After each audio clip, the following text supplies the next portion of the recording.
This is the Propcast, and I'm Louisa Dickins. Before we introduce our guest, here's a quick word from our sponsor. Hi, I'm Leon Cantor from Future Place, organisers of the largest tech and innovation event for real estate in Australasia, the Real Estate Innovation Festival, taking place from 9th to 10th of November in Sydney. For more information, please visit realestateinnovationfestival.com. Hi everyone, today we are asking our special guests how to integrate ESG into your portfolio.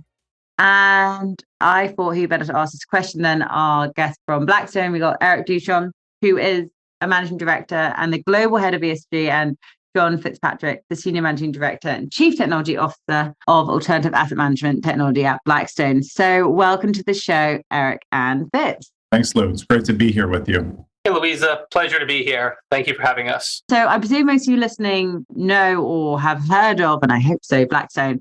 For those of you who want reminding, it's the world's largest alternative asset manager with, I think it's 941 billion assets under management.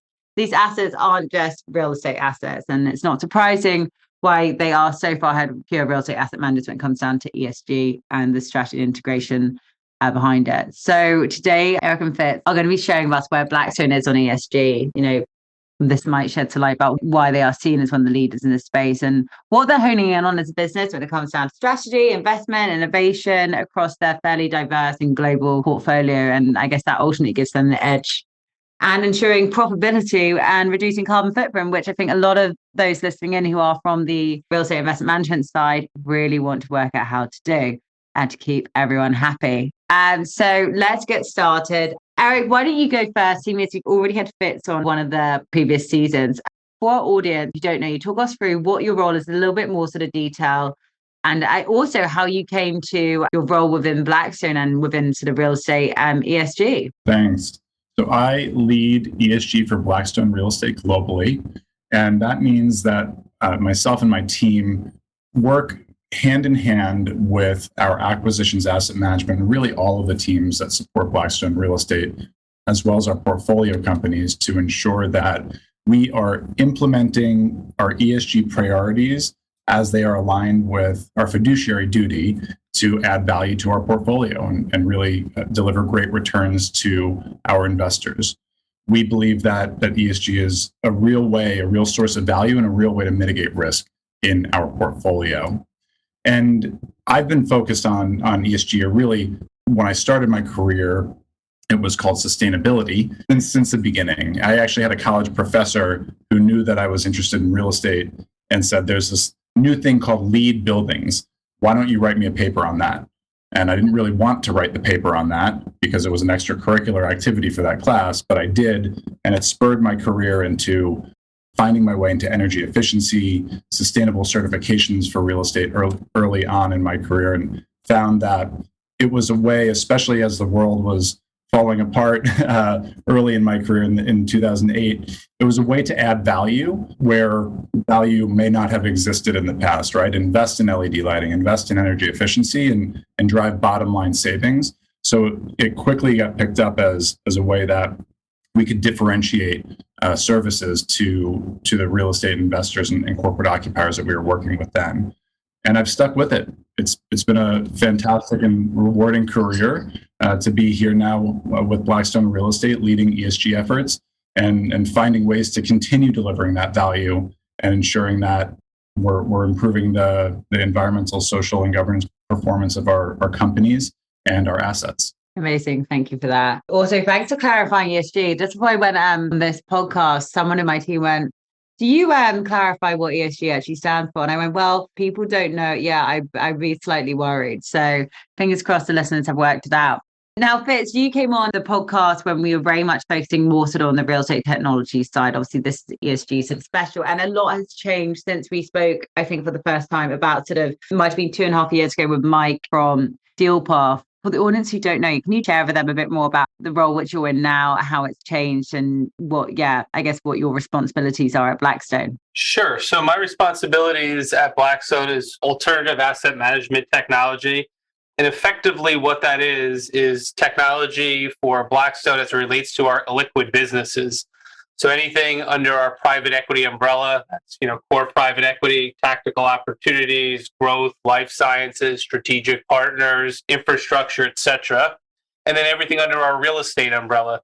So that's opportunistic, core, our B-REIT, our debt side of the house. So it's more than half of the AUM of Blackstone, and really kind of fits within the ESG theme that we'll talk about today. Amazing. Thank you for that. Now, Eric, bringing you back in, you mentioned obviously when we spoke how your sort of team's grown since you joined it sort of back in 2020. But before we get into that, where is Blackstone on ESG? Like from when, you really sort of grew into this role, how has it sort of changed? And what does ESG mean to sort of Blackstone to really sort of differentiate yourself as a leader in this space?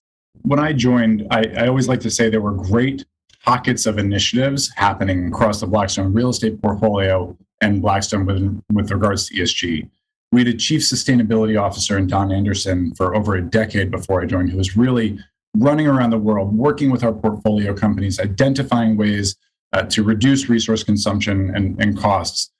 But I think that the firm really needed a more programmatic approach to ESG, and that's what we've done over the past 2 years. Firm-wide, we're focused on 3 main areas: diversity, equity, inclusion, decarbonization, and climate resilience, and then good governance and transparency. So we like to say diversity, decarbonization, good governance. And that has really guided everything that our ESG teams have done and how we've continued to integrate this more programmatic approach into the portfolio. It's been a really fun journey. We've grown the team significantly. That includes my team of 10 in real estate with regional leaders and our supporting folks in each region. And then across our portfolio, we've grown our dedicated resources in each portfolio company significantly. And all of these teams are growing as we really drive home our commitment to ESG. You need great people and great leaders to drive that programmatic approach and performance. Absolutely. We recently did a salary report on the sort of LMRE and sort of fifth one, showing what sort of roles and skills are sort of going up in certain areas. And obviously ESG was one which definitely saw a lot of growth, especially over the last sort of couple of years actually. Now, bringing Fitz back in, you mentioned obviously how you work along. How does your sort of team assist with the ESG part of the business? How does it, we went over the 3 factors which they sort of hone in on. How does the investment sit with the portfolio and help on that side? Yeah, sure. So first of all, I've been here for 11 years and through a lot of the journey of ESG, as Eric just described. And what I would say is like the close partnership and our business folks is really what's crucial there. And my team, which is, just shy of 1,000 folks, that's technology across all of Blackstone, wow, sort of provides, call it the piping to go and achieve this. And sort of the way I think about it, and this is obviously opinion purely from a technologist perspective, is you have to be able to get the data, you have to be able to track it, and you have to be able to see your progress over, an extended period of time, right? No different than, a company when they want to, time series their data. That's sort of how we think about ESG. So where my team comes into play, individuals like Eric, who are way more knowledgeable on the specifics of ESG, come up with the formulas, the targets. It's our job to collect that data in the most streamlined fashion so he can process that content in real time to assure we really are driving towards those targets. And if we're not, then what could we change to go and achieve those targets? Because as he alluded to earlier, it's something that we take seriously. And, when we've studied our investments. Are there any sort of more climate focused ESG investments you can sort of share with us across your portfolio? We have several, investments that, tangentially touch the ESG space. I'm probably not the foremost expert on there, but, from the smaller investments to our more prevalent investments, within a company like Sphera in our private equity umbrella, the data that we get, the insights that we get to, one, make us better and learn in the space, and then just overall help our, ESG technical ecosystem has just been wonderful. So we're really excited about them. Yeah, and I guess this is how can these investments directly help all your portfolios? And Eric, I guess in terms of, say, the strategy, how does this help you to sort of engage with the different sort of portfolios? I'm sure they all have different things they're trying to sort of tackle. especially across sort of different geographies, different gains which they want to get. Anything you want to share with us about how you engage with these different portfolios and what they're sort of looking for in terms of when it comes down to sort of ESG? I think, as Fitz mentioned, our ability to invest across various businesses and technologies really does help us. But I'm going to take a step back and talk a little bit about a framework that we built for Blackstone Real Estate, our real estate ESG framework, which when I came on board, as I mentioned, great pockets of initiatives. Our portfolio companies were focused, but they were all asking, what's the bigger picture, right? How do we really look and cut across all three areas of environmental, social, and governance to ensure that we're prioritizing ESG the right way? So we worked to develop this real estate ESG framework, which sets out Blackstone Real Estate's ESG priorities across 6 pillars.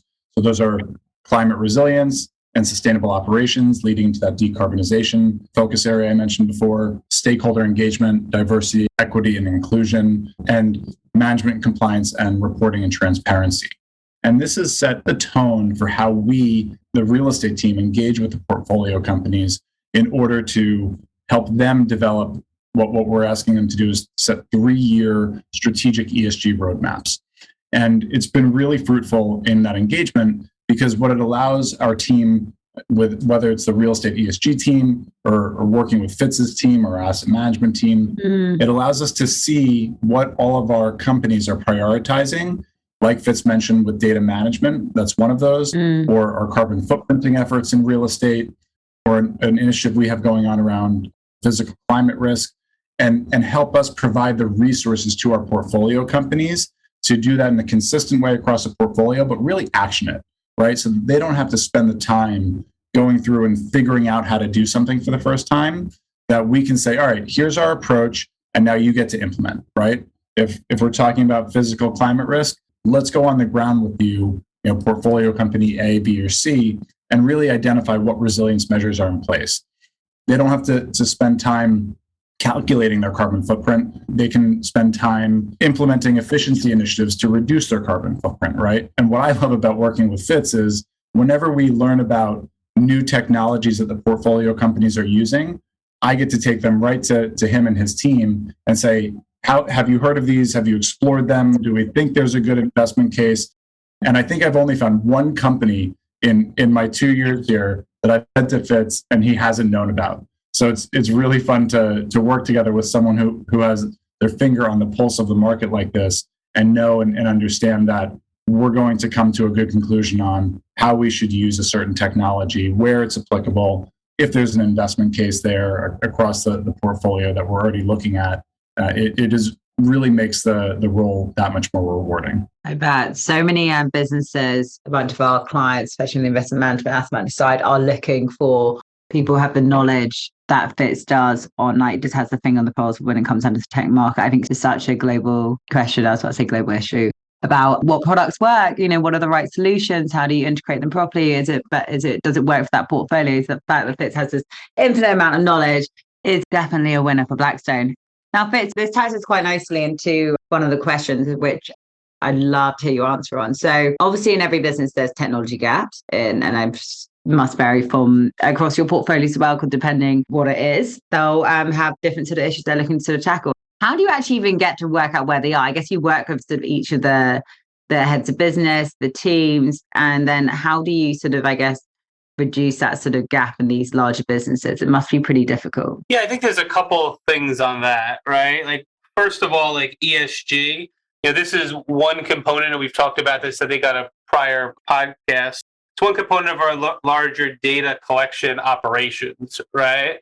Like when we go to our portfolio companies, we don't want to overburden them with, hey, we need ESG data, we need financial data, we need sensory data.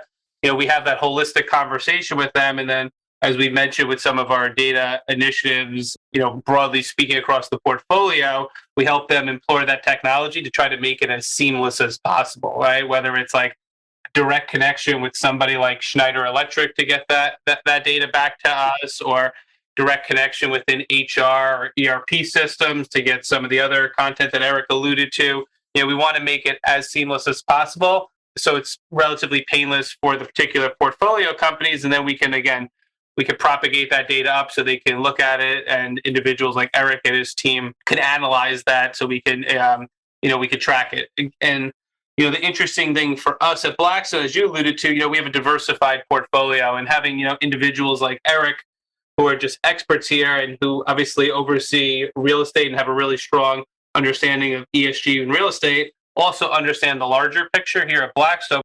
So it's really, it's truly an honor, to work with someone like Eric, who he claims he's not a technologist, but I disagree on that because he understands the technical ecosystem as good, if not better than myself there. It's really rewarding. So for us, again, not to be a broken record, but it's collecting the data and standardizing the data so that we can make sense of what the data is telling us. I'd say the gaps that I see with either companies or in the industry right now is not much different than sort of the gaps that you'd see, broadly speaking, with prop tech. A lot of people try to get these quick point solutions to solve one thing. And while it might sound good, or you have some of these companies that sort of promise you the world, right? When you get under the covers and you look at what is the actual technology, what is it doing, and how does it tie to your overall mission? How does it plug into your overall technical ecosystem? A lot of times they don't really solve that case, right? So, as you mentioned, our investments in ESG, we tend to, make investments in solutions that have, a competitive advantage or a unique data set. And, it's on, myself and Eric to really look under the covers, so to speak, to assess just so how interesting this, particular solution is. Yeah, there's been a lot of cunning marketing I've noticed around on LinkedIn, which is obviously where I spend most of my time, around sort of ESG and tech companies, which I've never even had a bit of their product involved in that, especially around the data. Apparently they're all now on ESG. Hot topic, eh? Hopefully they'll help them to get a few more clients or investment, but I'm sure it, like you said, Fitz, it won't get past people like you and Eric. I have a question. Actually, this is for both of you now. Just sort of looking away from, you mentioned obviously there's a few issues or slow down adoption or strategy, just in general into real estate. Now you guys have looked at different sort of assets as well. What are the main barriers when it comes down to, I guess, the ESG sort of strategy, or getting us to sort of reduce sort of carbon across, say, some of your portfolios? Is there anything which we can learn from other sort of sectors as well? Because we're not, real estate is definitely not the finished article. Eric, I know you've obviously come from a background of within sort of real estate, but anything which you've seen during your time focusing on ESG? That's a great question. And I'm going to pick up where Fitz left off with, the way that technology companies and prop tech market themselves on ESG. And really, Louisa, what you just said around, the fact that it's right now continuously evolving, right? If we go back a couple of years ago, the social aspect of ESG was more around health and wellness and community engagement. And today, while that's still really important, diversity, equity, inclusion is center stage on social initiatives as well. But if we really look at the prop tech solutions for ESG, and as Fitz said, those that claim to be the black box that sells you the world, I think that one of the barriers is, as Fitz mentioned, really being able to go under the hood and identify what the strengths and weaknesses are. And I still think that until we get to a much better place with data management from an automated perspective, right, and we have some really good processes in place, but humans are still necessary on this, right? Prop tech solutions can take you so far. There are some really powerful tools out there that we're using to ensure that we're ingesting data the right way. Fitz mentioned Schneider Electric's Resource Advisor. For us, that takes utility bills, scans them, and adds them into the system. But there are still errors on utility bills sometimes, right? And an automated system may not catch that. You still need the folks that are running the buildings to take a look and make sure that that data is quality data as it flows through to us to analyze and be used in turn as a feedback loop to generate carbon emissions reductions. Right. So for me, one of the barriers is ensuring that we're leveraging the prop tech tools that claim to do all this stuff on ESG appropriately, and we're building in the right QA/QC processes along the way. And that is one of the areas that Fitz's team has been extraordinarily helpful and ensuring that we're building out these systems the right way, because I think his team has a very similar view that the prop tech needs to work for us and our processes and procedures, right? Whatever the goal may be, we need to ensure that we have the right people that understand the technology, like this team, and we can drive action from it, rather than just saying, all right, this data looks great, and we're not gonna QA QC, we're just gonna use it, right? That to me is a big barrier that our teams really work on together to ensure that we're disseminating that knowledge across our portfolio, across the people that are working on it, to drive the best use of these technologies. It's great, this collaboration that you both have and this alignment about what you want to achieve and how you're going to do it. I think that's what there's maybe a lack of collaboration in some other businesses, and especially a business the size of Blackstone, it must be integral to, I guess, you achieving your goals. Fitz, is there anything which you've sort of seen in terms of barriers, particularly into the real estate, and what others could slightly do better? Is there, you mentioned about the education, Eric mentioned about obviously educating the wider sort of business and the people in it as well. Is there anything which you've seen you'd like to share with us? I mean, I think the things I've seen in the industry, because I talk to like a lot of my peers, or probably the biggest thing I see is there true alignment between sort of the top of the house at a real estate shop, the ESG group, the technology group, and is the company truly committed to it? Right? I think when you see Blackstone, you hear some of the stats that Eric talked about, out there, like, we are committed to this, right? We just believe it's really good for the assets, right? Like, if you have buildings and you're investing dollars in health and wellness, it's healthier employees. Those employees are going to be more productive because they're healthier and they enjoy their workplace, or it's projects like we did here in Stuyvesant's town in New York City, where we're putting solar on there. Yeah. It's obviously good from a cost perspective for the tenants. It's good from an investment perspective. So we are like fully sort of, bought in from a Blackstone level, from management at the Blackstone level to management, if you get to real estate, at the real estate leaders from a Ken and Kathleen level, all the way down the stack to folks like myself and Eric who are executing on this particular strategy. The technology, while important, I think having that clear strategy, as Eric alluded to earlier, is really the starting place that folks should have. And if there's that alignment with a really clear strategy for folks that understand the space well, married to the technology team empowered to properly deliver on that strategy, like, that's the recipe for success. I just think too often folks are sort of, potentially trying to check a box, and, the true kind of care and true importance of ESG, I question, do they fully believe it? And I think you could see here from Blackstone, we do. And that's why I think we're sort of, leader in the pack. Amazing. Thank you for that. Eric, before obviously we decided this podcast, me and Fitz hopped on a little call to work out what we were going to talk about and what the questions be. And now a question that came up was, obviously there's plenty of stuff about strategy, investment and innovation, but a question you both spoke about is what is the actual balance between automation, optimization, and obviously the angle of reducing carbon footprint. Is there anything for the audience listening in with this question? Can you sort of expand on it a little bit more on what your thoughts are behind it as well? And like any, I guess, supporting case studies at Blackstone of where there's like a sort of a win-win solution? Yeah, absolutely. So I think this goes back to what I was just talking about with the balance between prop tech and people.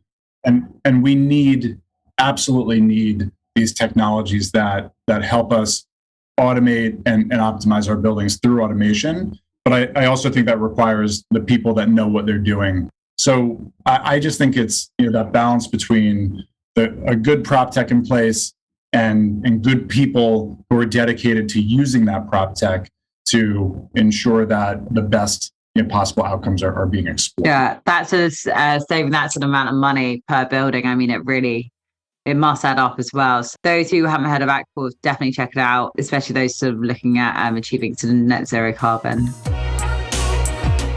We've come to the LMRE part now, but first, here's a word from our sponsor. With inflation at its highest since 1982, we want to make sure that both our clients and candidates are prepared for a shift in the PropTech market. A huge advantage of our consultants being 360-degree PropTech recruiters means that we can communicate regularly on both sides of the business. Our job is to make both the hiring process easier for clients and the job searching process easier for candidates. In short, a recession can be intimidating, unpredictable, and tumultuous. but it doesn't need to be. We at LMRE are here to help. Head to our website, lmre.tech, and we can find the right talent for your company's needs. Eric and Fitz, we are sadly at the end of the podcast, but how we finish it off and how we're going to finish off season 10 is by just running through 4 quick questions. I will alternate it as well.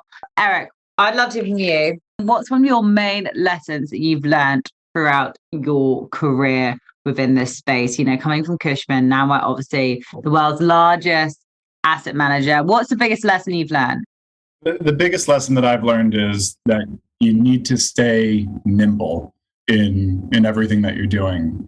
Whether it's the growth that we've experienced here at Blackstone, even in the 2 years that I've been here, the implementation of our real estate ESG framework, the growth of the team that we've had, different things come at you every day. And you need to be able to be nimble and just take them in stride and as they go. There's going to be a lot of amazing things happening. There's going to be things that you don't love working on as much, but when you blend that all together and look at the end of the day, it really makes for a fun job. Amazing. Thank you for that. Fitz, this is the M part. Is there anyone or a company, product, service, whatever you want it to be, you would like to give a shout out to? Sure. Good question. I guess as it relates to ESG, the person I'd want to give a shout out to would be John Gray, the president here at Blackstone. From the top down, he's committed to ESG, committed to doing it the right way. And I think that's what we've done here. We've taken a long-term view on ESG, and with his, leadership and commitment to it. So important to have that senior management or the head of the business on board the strategy instead of pushing it forward, and the patience part is so key. Right, we got the R part, which is what's been the most rewarding part working within, say, ESG. And Eric, I feel like this one has to go to you. Whether you're reducing carbon emissions, whether you're ensuring that folks through, like our Career Pathways program, folks from under-resourced communities are getting better opportunities, working with our portfolio companies. That to me is what drove me into this space, connecting that passion to drive change with driving value, right? That is really rewarding. Now, the final question goes to Fitz, and that is, what are you most excited about for the future of the ESG space? Is it an end-to-end solution? Is it, what is it going to be, Fitz? Well, the thing I'm most excited about in the ESG space is all the innovation that's coming down the pipe, right? As we see folks say, some of the best and brightest minds are in this particular space. And, when you look, sort of go back 5-10 years and look at PropTech, it was very nascent. Few folks were sort of getting in there, and you look at where we are now and how, the disruption to the kind of the core real estate business model. I think you're going to see the same thing with ESG. Right. It's still, while there's, some interesting players, there's interesting data like we just talked about, it's still very much in its infancy from a technical perspective. And I think, with really bright minds that are passionate about this particular topic, spending their time there, I think, if we have this conversation in 2-3 years, the landscape's going to look, vastly different.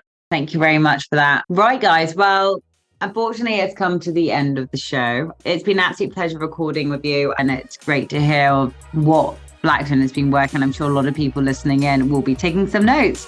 Thank you for joining, and looking forward to catching up with you both after the show. Thanks for having us. Thank you for having us.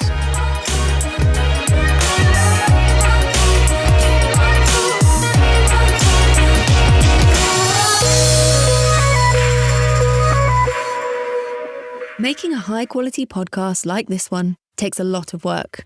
That's a fact. But not when you hire a podcast company. With our white glove experience, we handle everything for you. From guest outreach all the way through to publishing and promotion, we handle it all. You show up to hold great interviews and build relationships with your guests, and we take care of everything else. Podcasting is not just about the audience. Every podcast interview is the start of a new relationship. With a weekly podcast, you'd build relationships with 52 ideal partners or prospects through your podcast interviews over the next 12 months. Do you believe that 52 new relationships would help grow your business? We do. Contact Jason at apodcastcompany.com and let's talk.